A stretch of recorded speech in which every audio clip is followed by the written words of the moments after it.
Soобщение yozib o'chirib yuboribdimi? Xavotir olmang. Hozir sizga o'chib ketgan chatni qayta tiklashni o'rgataman. Ungacha like bosib, videoni oxirigacha ko'ring.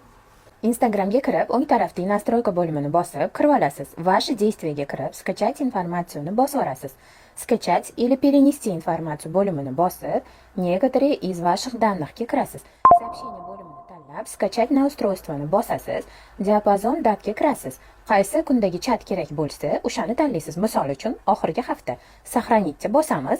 Качество media faylga kirib olasiz. Высокий punktini tanlab olasiz. Создать faylini bosasiz. Ozgina kutamiz. Skачать degan yozuv ochiladi. Parolingizni terib olasiz. Загрузить bo'limi chiqadi, o'shani bosib olasiz. Instagramdan chiqib, fayli bo'limiga kirib, zip papkasi chiqadi, o'shani ichiga kirib olasiz. Your Instagram Activity bo'limiga kirib, Messages punktini tanlaysiz.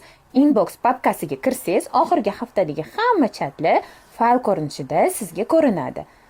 Foydalaninglar. Sizlarga ham shunaqa kerakli ma'lumotlarni oson tushunish kerak bo'lsa, menga podpisatsiya bo'ling.